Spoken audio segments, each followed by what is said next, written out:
What is up, guys? Welcome back to game 2 of the second quarterfinal of the APL 2020 Team Flash, going up against Mad here. And yeah, it seems like, I'm pretty sure Mad was on the blue side there, so they lost and they are allowed to pick the side of the next game. They decided to pick up red side, so it seems like every team so far is valuing red side the most here. Has to be due to draft advantage. As I said, you can pick up 2 broken heroes. You also have that first pick after the second ban phase, which is really strong to have. And yeah, we have again Florentino being banned on blue side here. We have the Alice this time being banned as well on the side of Team Flash. Meanwhile, Mad goes for the standard red side bans, which are Zip and D-Rock.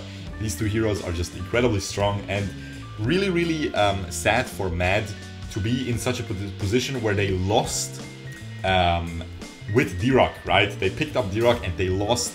That is a huge disadvantage in the draft.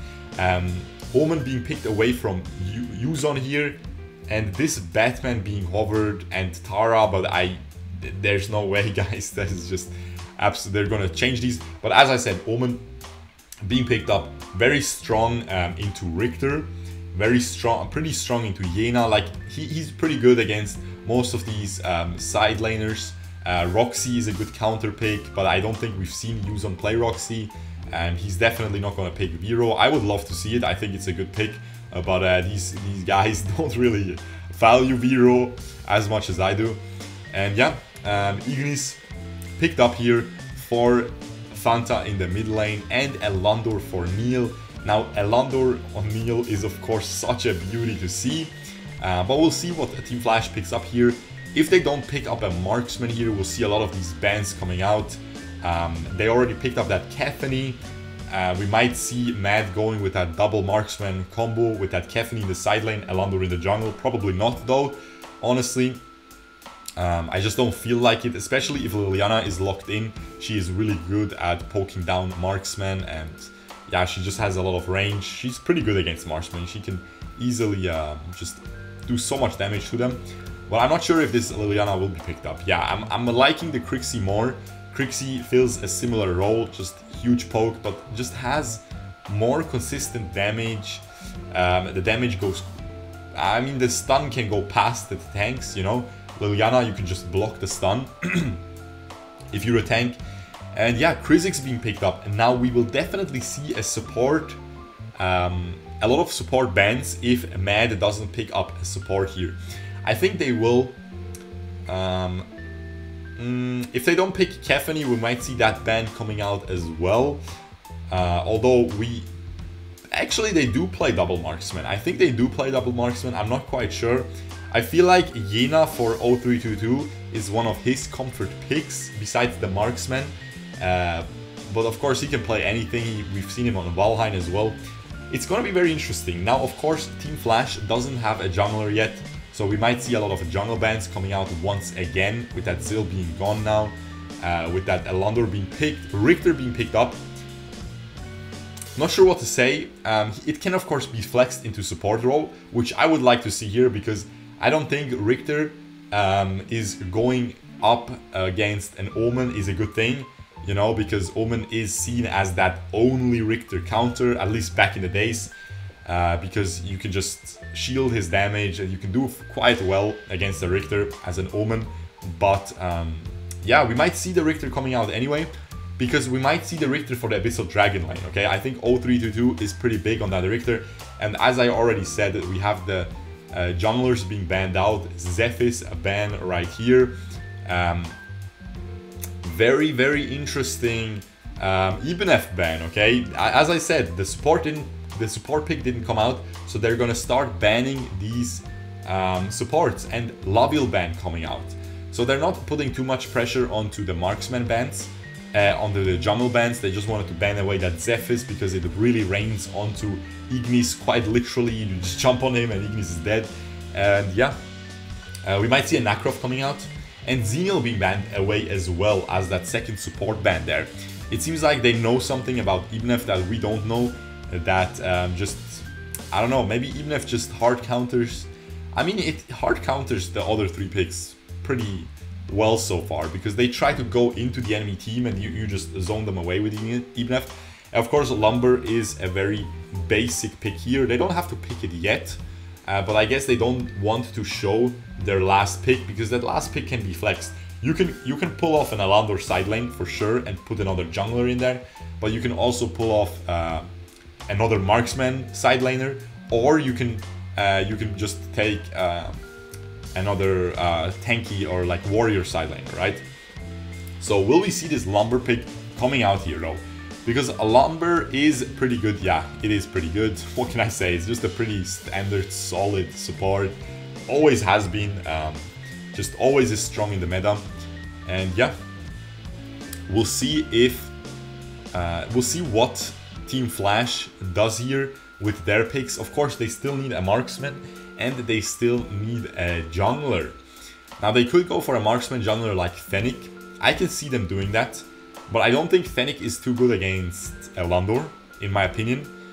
I don't think it's too good against Ignis either. So maybe we'll just see something standard. Maybe we'll see a Telenas, a Violet being... Yeah, Violet is definitely very possible. Is definitely better than Fennik here. Never mind, they switched to Fennik and they actually decide to go for a double marksman setup. And yeah, double marksman with Fennik. So what this does is Fennik doesn't have to deal with Ignis anymore and stuff like that. You can just have that Hayate just try to do well there against all those other picks, and Fennik just plays on the backside. Or you can just have Fennik play as a full assassin and just have Hayate fill that role of the safe marksman who carries the game, and Fennik is just gonna suicide into that Eland'orr, into that Ignis.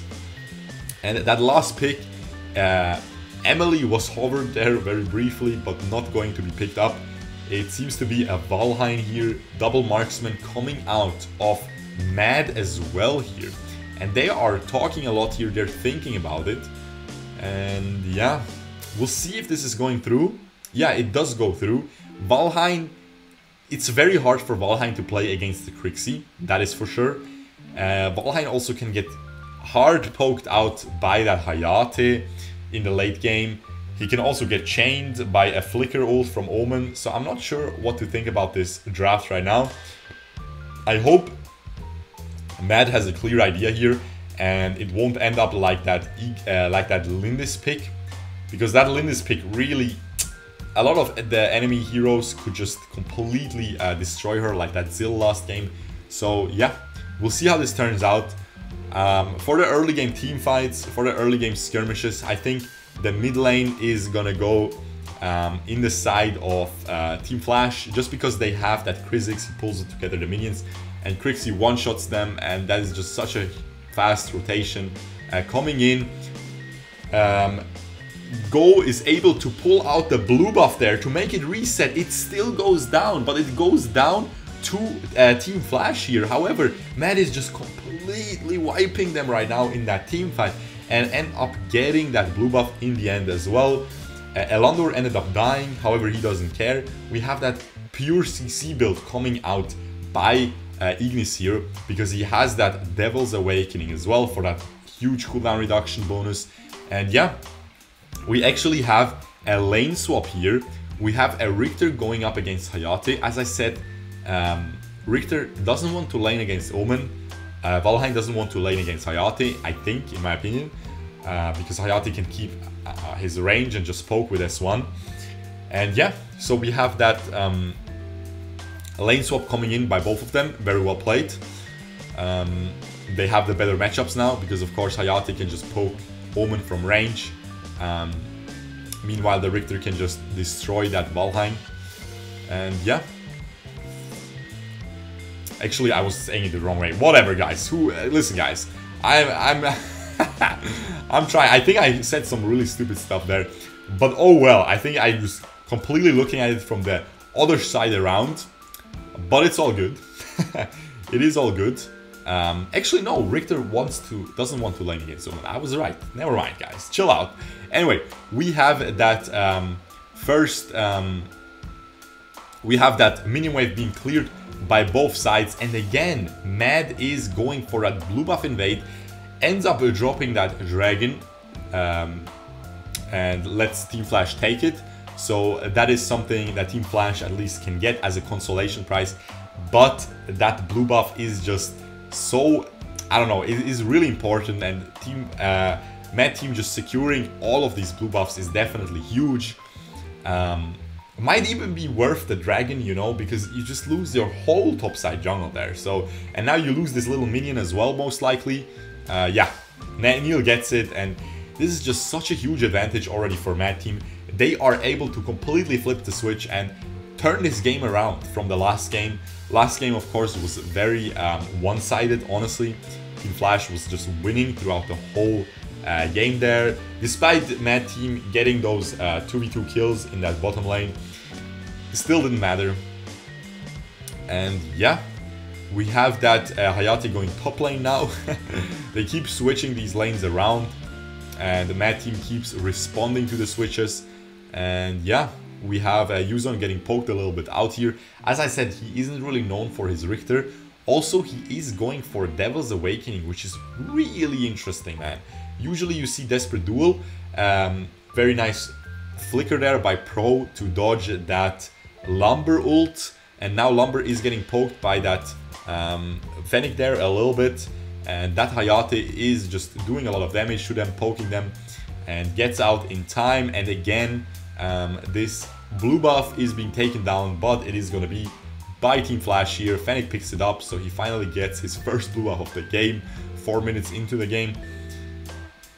And yeah, we have that dragon spawning in 12 seconds, so that is going to be definitely huge. This Valhein can easily outdamage the Hayate, by the way, if he gets into range, but Hayate just has that power to stay at range. Although we see Team Flash has full endless cycles, so they are going to have a huge advantage in the late game, because two of the enemies, two of Mad's team don't have endless cycle here. Of course, those two Devil Awakenings coming out, Devil's Awakenings. And yeah, Team Flash gets that second dragon of the game. They're still behind 800 gold though, just because farming worse, the kill lead by Mad Team, and also just those blue buffs being stolen away, the little jungle camps being stolen away. And yeah, we have to see how this progresses now. The dragon won't be spawning for 1.5 minutes now, and we'll see what these teams will focus around for the next couple minutes. That bot lane tower is incredibly low already, almost at half HP. On the side of Mad Team, beautiful flicker coming out by Lumber, but it just doesn't do anything in the end. Ellie is just able to flicker away as well with his Hayate. And yeah, I mean, it's still worth Lumber flicker for Hayate flicker, definitely a nice pickup there. But yeah, we have Yuzon being poked down to half HP in a bottom lane. This is the Kha'Zix and Crixie push that I told you about. He just pulls everything together, reduces the magic resistance of the minions, and Crixie just one-shots them with her S1, S2. And yeah, we have Go just completely winning this bot lane now. He's completely winning against this Richter now. As I said, he definitely has the power to do so. But Neil is poking this tower really hard right now. They poke Omen very low, get half of that tower, but again, their side bot lane tower is really low. If you look at the minimap, it is almost down. A couple more auto attacks and that is gonna fall. It seems like the teams are focusing around that top lane now. Lumber ult being used very prematurely, but it is fine because they back out anyway in Team Flash here.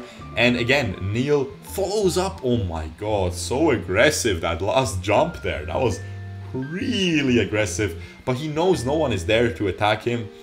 But still, it didn't really do anything. He just got one more auto attack onto them. I don't know, it's just to look cool, I guess. Assert his dominance, you know, as the Chad marksman jungle player here. And yeah, Pro biggest hero pool support, interesting to see.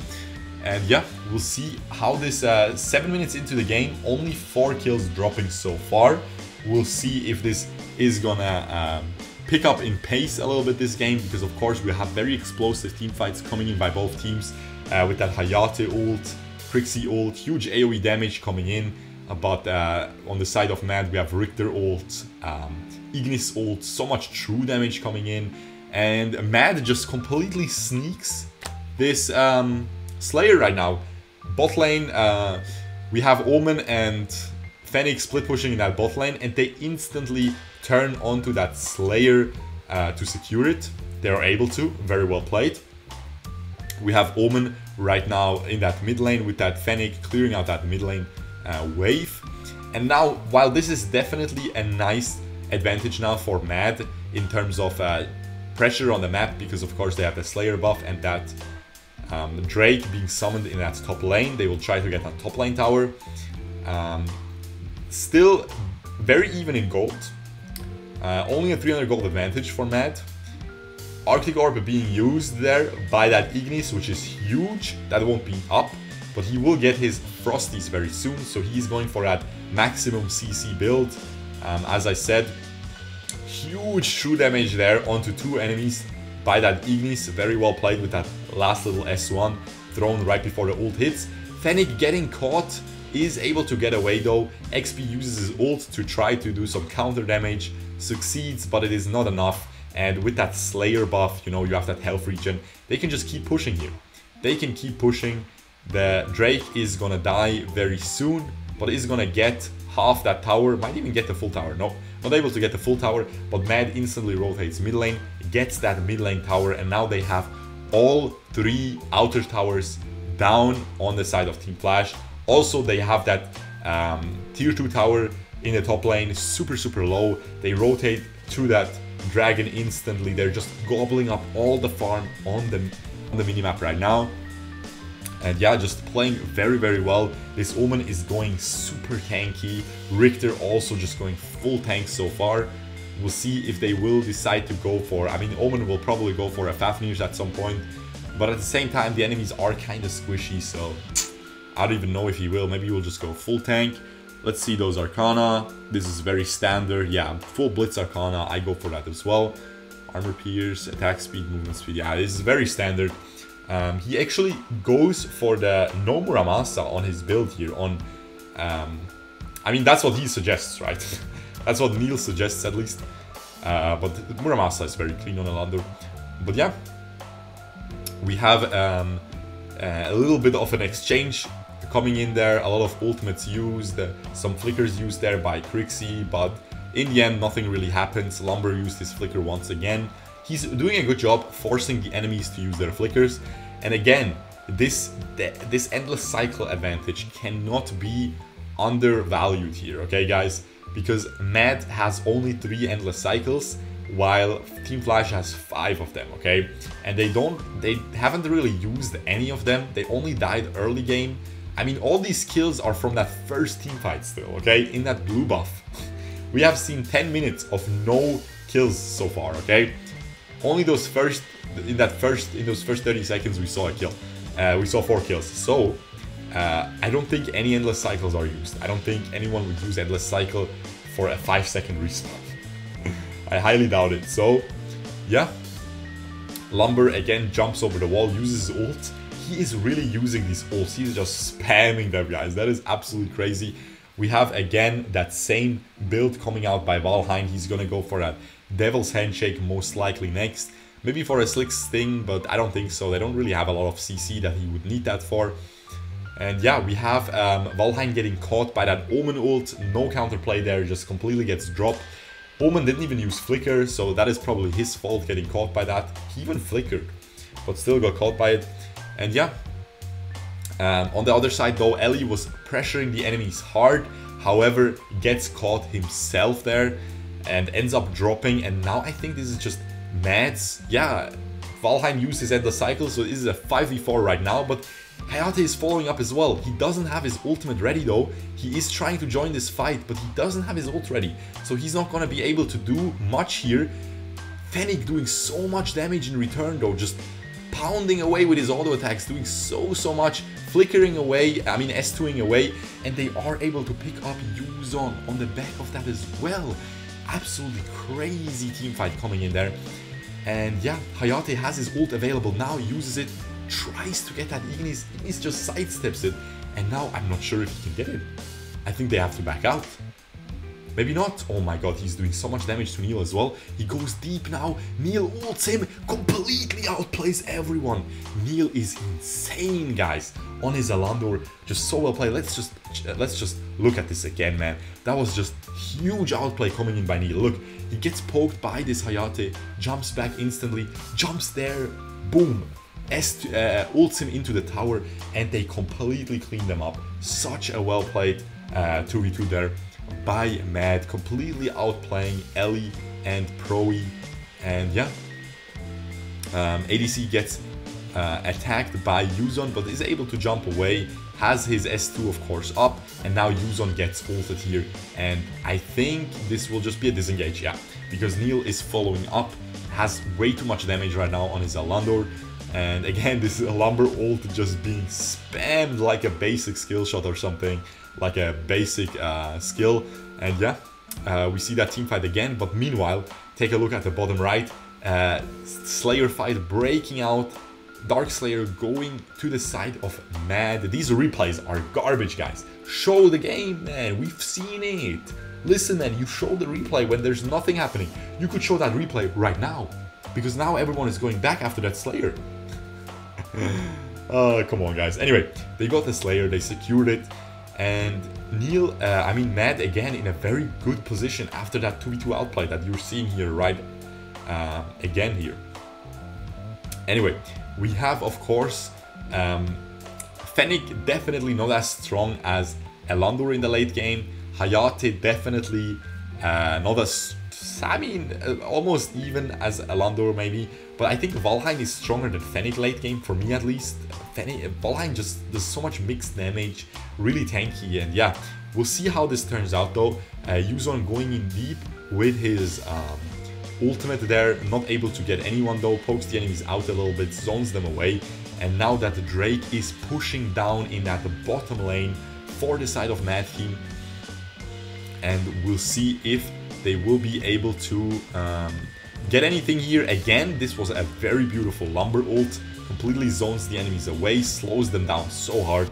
Go getting picked up there on his Omen. Meanwhile, we take a look at the minimap, because Hayate is pushing that top lane right now and got a tower, but Team Flash is just losing this so hard right now. They might even be able to end here. I think they will just be able to end. Neil just died, but he's gonna respawn, I think. No, he actually died properly, but he uses the endless cycle, and Team Flash is able to defend this fight at least, but a lot of the endless cycles being used by both teams right now. And again, the more endless cycles, Hayate was able to get a solo kill, I think, onto the Richter. Very well played by him, we didn't even see it. And now, of course, the Abyssal Dragon, the enraged one, is up, and I don't think Proe and Ellie have endless cycles available. 4 deaths on both. I highly doubt they have their endless cycles, and this is just a free Abyssal Dragon. Now they have that revival buff onto Neil. He is building towards that endless, that Blade of Eternity as well. He's gonna get it very soon, and yeah, if he gets that before that next Slayer fight, it is pretty much not approachable for Team Flash here. But they really need to... I don't think they have to fight for Slayer yet. They have enough wave clear. I think they should just back out. They shouldn't fight this Mad roster with Dragon buff, with Enraged Abyssal Dragon buff, and also the Dark Blessing onto Eland'orr. And he will have his Blade of Eternity very, very soon here. And as soon as he gets that, he will be very happy fighting. But Yuzon engages beforehand, ends up just dropping. Huge blunder. I mean, he almost killed XP there, but ooh, huge. Krizix pulls 4 people or 3 people together there into a spot, and they just completely win that team fight, honestly, Team Flash. But in the end, they just had so many revivals. As I said, that Blade of Eternity was onto that Eland'orr, I think, and yeah, they are able to respawn and just completely blow out Team Flash in the end. Team Flash, 2 people down on them. That Crixie and that Omen, of course. So that Crixie definitely needed for that wave clear. Kha'Zix gets caught, but I think he will be able to get away with that move speed bonus. And he is able to get away, but I think he used his ult for it. And now that top lane wave just drops down very easily. As I said, no Crixie wave clear. She is spawning in a second though. ADC gets completely caught, clears the wave though. And now they have to try to clear this Drake out, and they're trying to poke it. They keep poking it with the Crixie, and they will be able to clear it out. We'll see if this is going to be the last team fight. Hayate has his ult, which is... Ooh, come on, Hayate ult. He didn't have enough energy, I think. Oh, no, that was such a terrible ult there at the end. He instantly got cancelled. He had to use his ult right after Kha'Zix's pull, but he just didn't have enough energy. But they're still able to push them away. But they still, again, they lost 2 kills again. Fennik and Omen dying there. Oh, guys, this is just such a blowout by Mad, honestly. Mad is just playing so well right now. I mean, we saw that comeback potential. By the way, Valhein, after not having his Blade of Eternity available, he goes for the Beast instead, because of course it gives him so much lifesteal, because it gives mixed lifesteal, magic and physical lifesteal. So yeah, we have Eland'orr taking away that enemy red buff. I'm pretty sure they're just gonna wait for this Abyssal Dragon. 1 minute left on the clock for that. So they will just position around it. They will just keep these waves nice cleared. And yeah, they Aegis coming out on the Ignis, which actually I like it, you know. It is a lot of armor. Frost Cape coming out by Ignis. That is just a troll build, man. Come on, buddy. That is just an absolute troll build, mate. He just wants to slow people and CC them. But this is the actual God CC build. I'm making a video on this. I'm done, guys. I have to. I'm making a Frost Cape Ignis video. I don't even care at this point. I'm not going to go for Aegis though, because that's way too much cooldown reduction with the Devil's Awakening. But guys, that is hilarious right now. That is so funny, man. That's just crazy. Frost Cape Ignis. I've seen it all. That is really funny though. Anyway, we are gonna make that Frost Lord Ignis video. He has the frozen skin too. That's so funny. Anyway, as I predicted, they are both teams just waiting for that Abyssal Dragon to respawn. And now Team Flash knows if they lose this, it is game over. So they try to fight for it, and they want this fight right here. Hayate has to be careful so he doesn't waste too much energy. So he has that ult available for that fight. Instantly, as soon as Kha'Zix... Oh my god. Fennik rotating to that blue buff, but he has to clear those waves. That's why Mad knows that, and they instantly start that Abyssal Dragon, but it gets reset again. They're happy.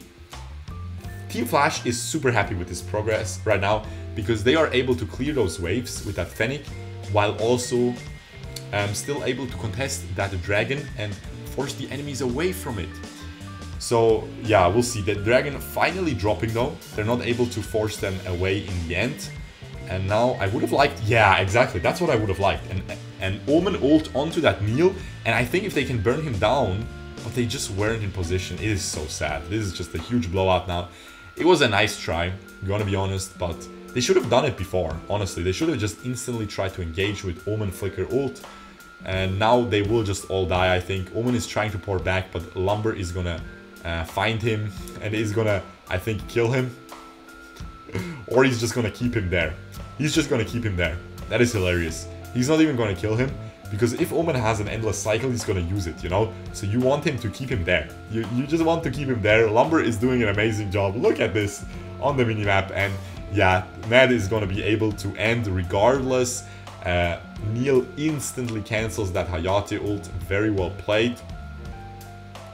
And yeah, this is gonna be game. Just stellar performance by Mad here, definitely coming back from that last game. Seems like they really like to play with Neil on a marksman jungler. It worked very well this game. It worked very well historically, but didn't work too well last game. 3-0-19 for Fenta. Very well played with that Frost Cape in his build. I want to see his damage, man. That's gonna be hilarious. 26%, man. He is... My man's out here dealing just as much damage as his 2 marksman carries with less gold while building Frost Cape on Ignis. I'm done, guys. Hope you guys enjoyed this. If you did, leave a like, subscribe, and I will see you guys the next time. Peace out, boys. Bye-bye.